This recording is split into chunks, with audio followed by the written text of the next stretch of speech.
Welcome to the Political Refs with Justin Criddle, Dan Snell, and Jesse Hall. Blowing the whistle on Washington, D.C. Now join the Political Refs. Hey, here we go. If it's Sunday night in America, that means it's time for the Political Refs. And you have Jesse Hall, Justin Criddle, and myself, Dan Snell, and we're going to talk about this week in Washington, D.C., and the whole concept of the Political Refs as we try to tie fairness, sportsmanship from a political standpoint, and we point out those who need technical fouls or have done violations. We relate basketball officiating to Washington, D.C. politics. So today we're going to talk about it. First thing we're still in our jerseys because even though we changed after a game, the three of us, breaking news, folks, the three of us did a college game, Baker University in Baldwin, Kansas. There's a plug for Baker University versus Haskell University out of Lawrence, Kansas. They had a long time off, right? So trying to get back in the groove. One team came out, got in the groove, and then it really stopped. The other team didn't really get in the groove. How we correlate that to political spectrums is when you get down, you got to make the right moves to get back in the game. You don't do that. You know, if you don't have a good game plan, if you're not all the way prepared mentally, verbally, you might find yourself down big on the scoreboard. And results happen that result in wins and losses. Those are the results, wins and losses.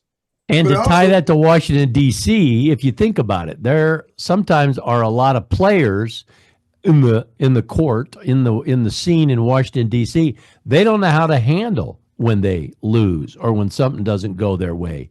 And so they start to spew and trash talk, and they think the way to gain advantage is to point at somebody else and say, look how bad they are. They're bad. And we know from the sporting world, the basketball world, is, hey, teams have to just go in the locker room, look in the mirror and say, what do we do wrong? What do we got to do better?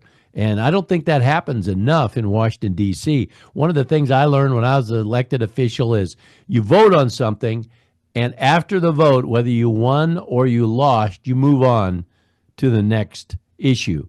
How do we make the place we call home better? Sometimes you only maybe get 60 or 70% of what you wanted. If something passes, that happens a lot in Congress, is they only get a part of what they want, so then they get mad because they didn't get it all. But then I want to throw this piece in because as officials, you know, we are a part of the game, whether we admit that or not. But the thing that got me was, I mean, I would like to think that overall, as an official, you look at yourself, but you have to be honest with yourself.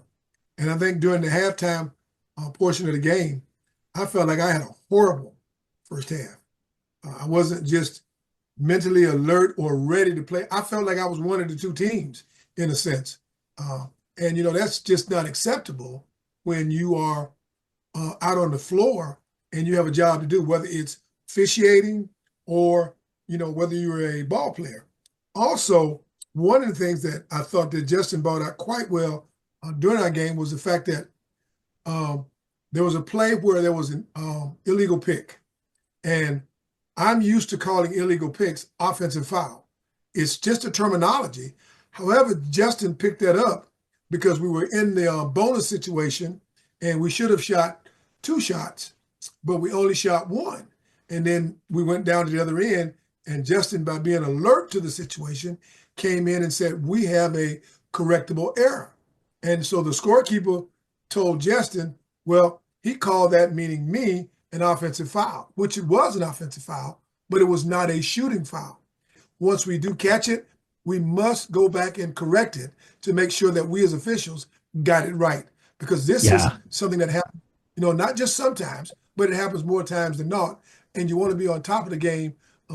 And so for Justin, he gets the official award of the day for the most alert situation to where he came back and corrected an error that one of his partners made, and he didn't show his partners up.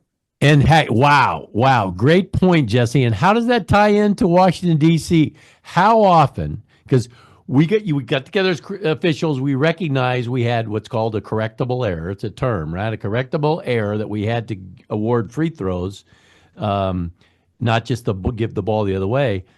And in Washington D.C., how often do you see someone, Republican or Democrat or anyone, say, "Man, I got that wrong. What I said about that person or that situation or that bill, I was wrong." I mean, wouldn't that shock America?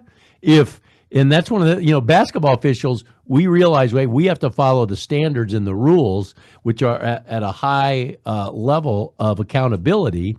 And in Washington, they can say things, they don't ever have correctable errors. So, this week, I know that which segues, I guess, into our next topic, which is a horrific one for the country, is the fires in California. But getting back there, in Washington, D.C., let's let our listeners think about this, podcast listeners. And by the way, Justin also always reminds us to say, be sure and like, follow, subscribe, and share this with whether it's Washington, whether it's political people, basketball people. It's kind of a novel thing. The political refs, we're blowing the whistle on Washington, D.C. and tying in politics and basketball officiating.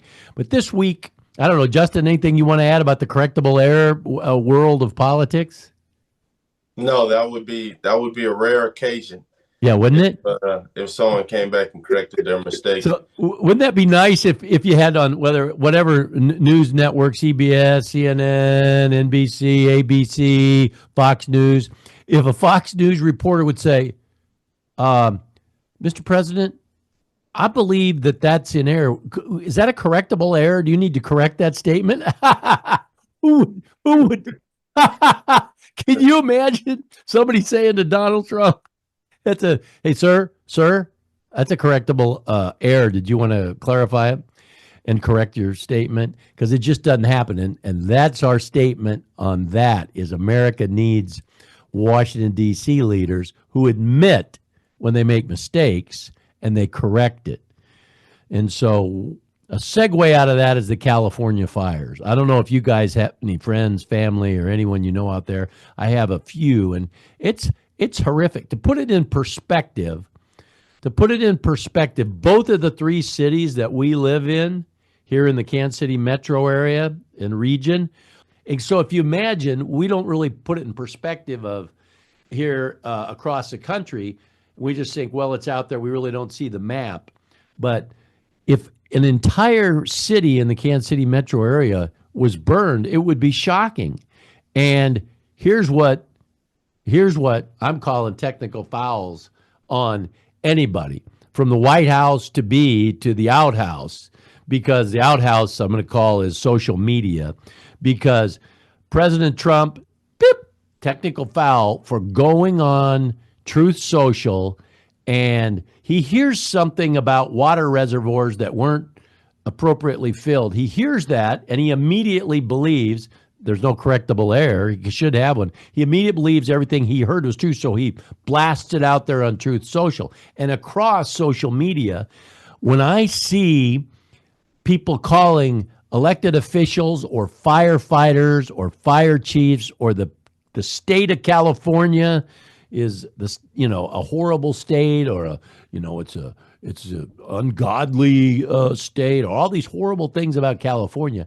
America, with three flags behind three guys, we'll be in agreement. That's not okay. It's not okay to attack your fellow Americans when they're in a time of peril. What say you guys on that? You want me to go first? You want to take it? Yeah, go ahead. No, I was going to say, and I was going to be quiet until Dan mentioned the American flag. Prior to the basketball game, our national anthem was played. And unfortunately, Justin and I'm sure Dan probably said it, but Justin and I kind of looked at each other halfway through the national anthem, and we said, somebody is disrespecting our flag today. And we were upset at a basketball game that we were about to officiate, because that's just something that here in the Midwest, I suppose, it's been a long, long time since I've seen such horrific sportsmanship at the start of a basketball game. Now, I truly understand the fact that you have a right to not, well, put it this way. If I were coaching, I would say to any player on my basketball team, if you don't want to support the national anthem, please stay inside until the national anthem has been played and wait until we get to the point of the introduction of all players or the starters or whatever's going to happen before the game starts. That would be my take on it. Yeah. That's a good point. Yeah, I didn't. In regards to the wildfires, I didn't keep too much on it. It's been a busy weekend for me. I seen images and videos of the communities that have been burnt to the ground, and it was hard to believe. And I didn't know how wide the fire had spread, but it looked like it would be, small cities worth. And so that you say that our towns would have been burned down, or a portion of our towns, that confirms what I saw in the pictures. But that's really unfortunate. It's coincidental that right here in the Midwest, we've had our own icy issues over the last couple of days. I don't think it's been near as life-threatening as what they faced out there in California, so just hats off to them and the firefighters who went out there and fought that fire, and to the community and the citizens of California. You just pray for the best for them. And then in regards to the situation with Trump, the technical foul, I didn't see it. Right, my back was turned to the play, but it sounds like there was some foul language or something like that in a tweet. What was it that was said in the tweet that was? Well, he is blaming the Governor Newsom, who he calls new scum. He calls him new scum. Yeah. He's blaming him. He's blaming the mayor and the fire chief of Los Angeles, and he's saying that they don't know what they're doing. Why can't they just put out the fires? Now, well, I did. As we always say on this, an argument between Jasmine Crockett on CNN where they were talking about DEI hires being the fault or to blame for the fires, which I didn't think that's completely fair to blame, a natural disaster on. Well, and as we always say, we have on this program a Republican, a Democrat, and an independent. I'm a Republican, Jesse's a Democrat, you're an independent. So, but even on my own Republican team, so to speak, I can relate to, no one's ever done this, but how would I feel? Can't think of anything for your guys' names, but Dan Snell, right? It's my name. So what if a coach during the game says, Dan Smell, I'm going to call him Smell, like Newscum, right? I'm going to call him Smell because all his calls stink. They're stinking up the place. That would be a technical foul, huh? That would be a reasonable, legitimate technical foul. So I just don't think it's appropriate, and I'm a Republican, for our president-elect you don't need to call people names. If you're a leader, you're above that. You don't need to call people names. And we don't allow it on a basketball court. And in America, so the political refs are calling you out, technical foul, President-elect Trump, technical foul for unsportsmanlike conduct, and get the facts. There you go. You know what, Dan? Again, I hear what you're saying, but I'm here to tell you, if my last name was Snell with an N and not the M, called me Jesse Smell, I'm going to say, Coach, that's the technical foul.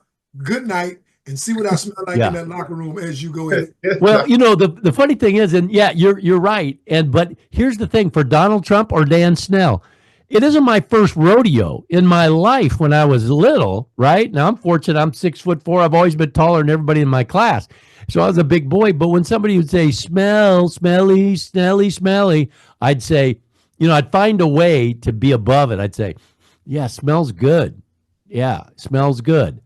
And In fact, I had big ears, right? So they make fun of my head grew into my ears. But you should be able to adapt if you're a leader, or if you have enough self-confidence, or you've been there. And in this case, it's not Donald Trump's first rodeo. He should have learned that people didn't like his tweets the first time around, and so he has an opportunity. Put another sports analogy. He has another opportunity. Let's go back to Caitlin Clark. Remember how the whole country followed Caitlin Clark, right? In basketball. Well, the whole country follows Donald Trump, almost like Caitlin Clark, and she went on in a positive sense to do good things. Donald Trump has an opportunity to be a Caitlin Clark-like positive and leave a legacy that will replace his old legacy. And we're just challenging him here. That's why the political refs exist, to blow the whistle when we see things that need to be addressed. And so he doesn't need to do that, especially when you've got the people of California. Somewhere tonight across America, there's a mom or a dad or a child. They lost somebody. There's I think now close to 25 people so far, and that doesn't count the ones that haven't been found. But I'm sure the death toll will be, in the hundreds. And people are dying, and it's not time to blame. It's time to find solutions. And so that's on the California fires. Any other thoughts? Yeah, final. I guess there's two little points I want to make. Number one, because it is a fire. I mean, even though we're here in Kansas City, there might be damages here in Kansas City in terms of what the smoke and all of that can do just to us here in Kansas City. That doesn't count what it can do to, Nevada, or, you go down to maybe Mexico, and then you start working your way in. We don't know how far inland that's going to affect different towns. And then you said, you earlier mentioned the fact that the area out in California is larger than some towns. Well, I live in Wyandotte County here in Kansas. Wyandotte County is the smallest county in the state of Kansas.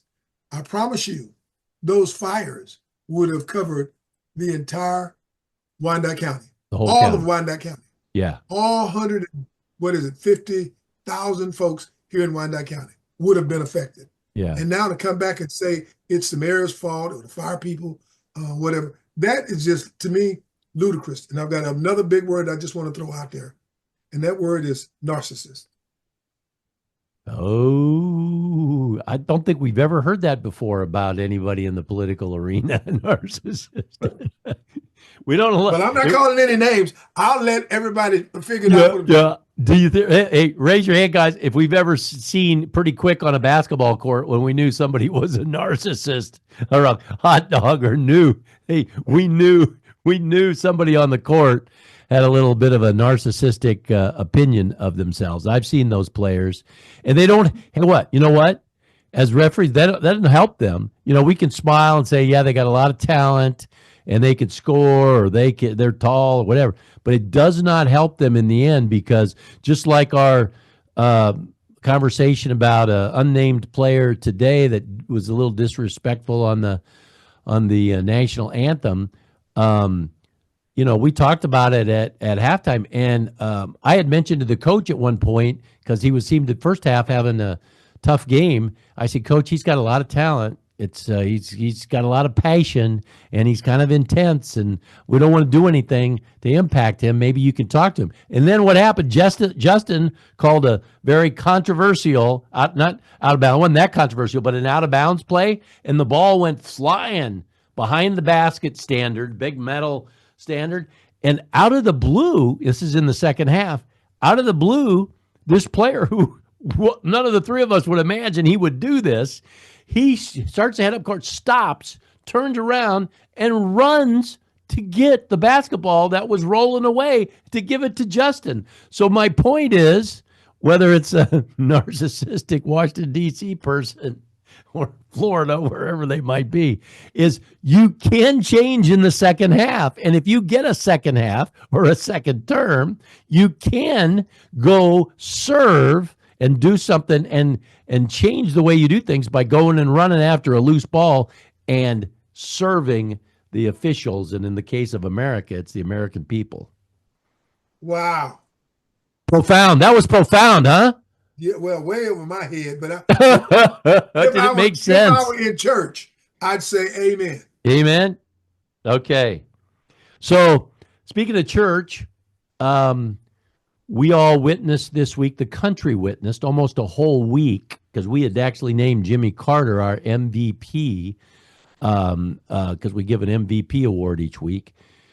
By the way, a pause here. We're for a station break. We're going to say be sure and like, subscribe, or follow, or send this. Hey, these three guys, Jesse and Justin and Dan, political refs, they're trying to do a novel thing, never been done before. As that same president would say, never been anything like it. Never been never seen anything like it. Never anything like it. Nothing like it ever. Oh, ever. goodness.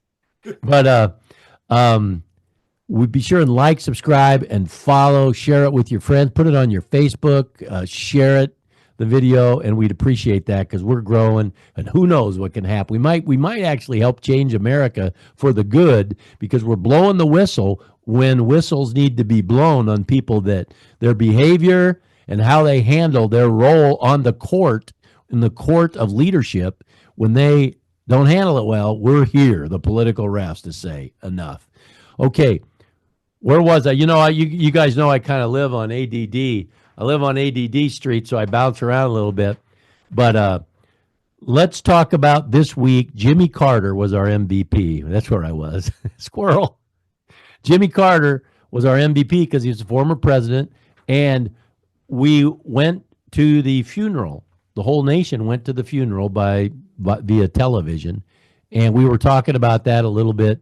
I want you guys go ahead. What were your thoughts about what we saw, as we saw different presidents, vice presidents, former elected officials, and current elected officials walk in? Well, one, I thought it was good to see everybody get along, in the room, put their differences aside, and come together for the funeral. A lot of big hitters there, a lot of people who probably haven't been in the same room with one another in a long time, if not ever. So it was interesting to see the aura in the room, or the toxicity in the room, and kind of how it played out. I would imagine it was probably a little tense, a little awkward, but it was handled well, I suppose. Yeah. We've all been on basketball courts where we see two teams. Rivalries, right? Rivalries, or two players that just plain don't like each other. And there were some players in that church, that's the solemnness of a church, that for the most part, they tried to honor and respect the sincerity of the moment. Jess, what do you think? Well, I'd like to just piggyback on that in this sense. If what I saw with the individuals that were in attendance to the funeral, they appeared to be extremely polite. They even act as though they liked each other, just looking at it from the screen. Because when I walked in, I said to myself, wait a minute, what is this? When I saw President Trump and President Obama, former President Obama, I mean, they were all smiles. And then I saw former President Clinton and some of those. Man, I'm going, wow, Jimmy, you were the MVP last week. Brother, you might be the MVP again this week, to get this kind of crowd. Yeah. For them to agree in the way that they agreed in front of the whole nation. I wish we could see that more often. There could have been a potential flopping call, though. Flopping. Okay. Potential on your party, Jesse. I got it. On the Democrats. Here we go. Yeah. I know. Yeah. Well, that's I'll call it. That's a You're potential flopping warning, because now here's the thing: you're in an environment where you need to be cordial, but you're still kumbaya with the same man a week ago, a month ago. You said was a threat to democracy, praised Hitler, these types of things. So, would you shake hands or smile or buddy up next to a friend of Hitler's or someone who admires Hitler or a threat to democracy, under any circumstance, whether it's a funeral or not? So potentially to me, it's some flopping. It's some flopping going on because you said a lot of things during the race that were pretty serious accusations. Now the race is over and it's like, okay, was this a WWE match? Was it just, were you guys just playing around, trying to scare people into voting a certain way? And now that it's over, well, this guy isn't so bad. We can sit right next to him and have a calm conversation. We just don't want the American people to see things rationally or to feel like they can sit side by side with someone who's on the other political aisle, So for me, you see families come to, blows about this political thing. You see friends in their friendships because, oh, you're a Republican or, oh, you're a Democrat. And here these two are making it work for themselves. So if they can make it work for themselves, maybe the both of them should encourage the rest of the country to make it work for us, because we're the ones who see each other outside of funerals more day to day and not just at some random event where a historical figure has passed away and we happen to cross paths for an hour and a half or 2 hours. So I got flopping on the Democratic Party on that. Now that I think about it. Come on now. Like you said, just come on. I'm saying amen to that about get the people working together. You're right, Jimmy Carter. We may have an unusual situation where we have to give back to back for Jimmy Carter. I don't know if it's going to be back to back because those firefighters out in California, I mean, they got to get it. Oh, yeah. Well, Carter did a good, even in death, he did a good thing for one shining, fleeting few days. He brought the country together, at least elected officials together, to try to figure out a way to be respectful to one another in honor and respect of something that was deserving of respect, and that's a former president. Amen. Yeah. Wow. Hey, and folks, so you're hearing this stuff and you're thinking, well, this is kind of, and we're each and every week we're growing. That's why you're liking, subscribing, and following. But what we're going to do down the road as we get better at this production is we're going to take a video clip. So some of the things you hear us talking about, we're actually going to show on the screen a video clip. It will be almost like an instant replay, and then we'll comment on it. So that's why you'll want to subscribe. So every Sunday night, if it's Sunday night, it must be time for the political refs. And we will be doing things that will not only grow your thinking about how could Washington, D.C. be better, but can imagine, picture if you would, and you see on the screen right now, what if referees were actually on the floor of Congress or the floor of the Senate and actually blowing the whistle when somebody's out of line? Wouldn't that get more done? Wouldn't that be a better control of the political spectrum? Because we don't want to end up, if you've ever seen in Britain how they have their part, they're like heckling each other big and they're shouting, and it's starting to get like that in Washington, but we don't need that. Now we'll get our Britain people writing in. Well, but it's kind of like me thinking about what you were describing, Dan, in a basketball game with 3 seconds to go, all of the fans deciding, you know what, we're going to rush the court because we haven't beat our rival in a number of years here at home. And so we deserve to show the world how we feel about our own team. And so there they are on the court. But there's 3 seconds to go. They're up 1, and they run out on the floor. Unfortunately, because the game is not over, we now have this technical foul we're going to call, and I believe that's 2 shots. So in a game that you thought you had won, now the other team is allowed to go to the free throw line with the basketball and shoot 2 free throws. And if they sink both of those free throws, I believe the math shows that instead of being happy that you won the game, now you have to figure out, why didn't we wait just 3 more seconds and let the game come to an official end? And for me, that's kind of where we stand a lot of times with all of the bickering and going back and forth there in D.C. or in Washington, D.C., that people don't understand. This game is never, ever over. And when we do some of the crazy things that sometimes people, I don't know, make us do or challenge us to go do it and not realize what the end consequences are. And that kind of leads me into one of the things we had talked about earlier, some of the things that's going on within the political arena and how it's not really addressed. So I'll let it go from there. Yeah, especially in Washington, D.C. these days, the game is very close. The politics are you don't have a majority right now. The Republicans have the House and the Senate and the presidency, but it's still very, very thin of it as far as getting things passed. And so that's where sportsmanship and playing by some rules and honoring some time-tested principles of leadership and how we treat each other. And that's why the political refs exist, get people playing the game in Washington fairer.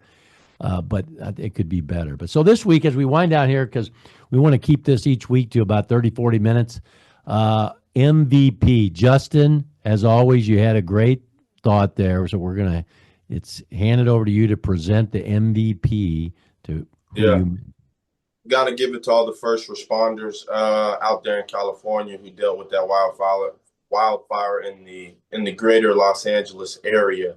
Condolences to the lost ones, condolences to the people who lost, just stuff that can't even be valued or put a price tag on it. You're talking about homes that you've raised your children in, baby cribs, books that may have been signed over to you, or memorabilia from sporting events that have been around for hundreds of years out of the LA sports scene that may have been lost, that were, classic, irreplaceable stuff. So condolences to all the people who have lost in those fires.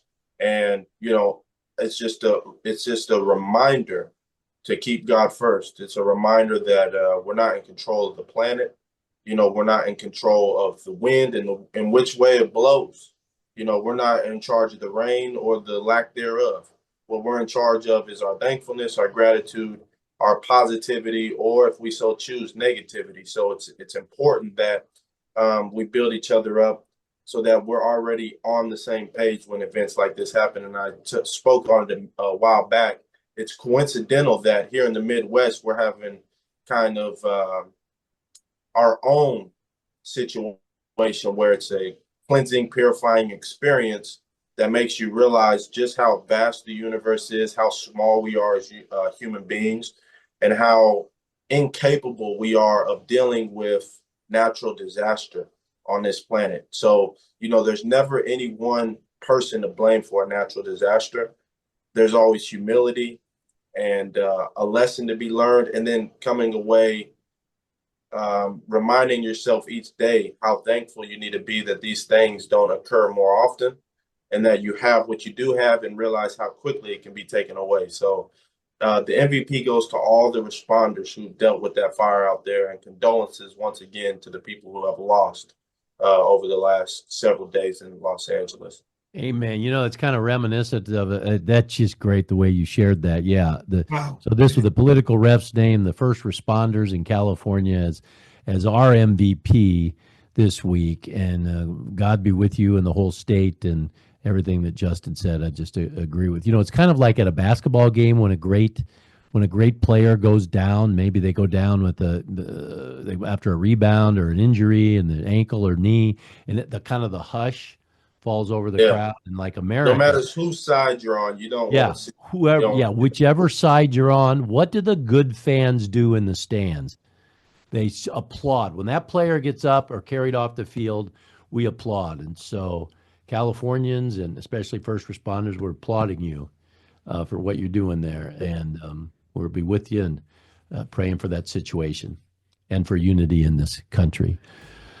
So, folks, there we have it. That's the political refs for this week. It's Sunday night. Tune in, and you'll keep hearing us each week. If you got any ideas, you can now email us at thepoliticalrefs at gmail.com. thepoliticalrefs@gmail.com. We're going to be broadcasting this out live here in the coming weeks. So a lot of great things going on. And with that, Jesse Hall, Justin Criddle, and Dan Snell saying, play fair, follow the rules, and God bless you all. God bless you. God bless you.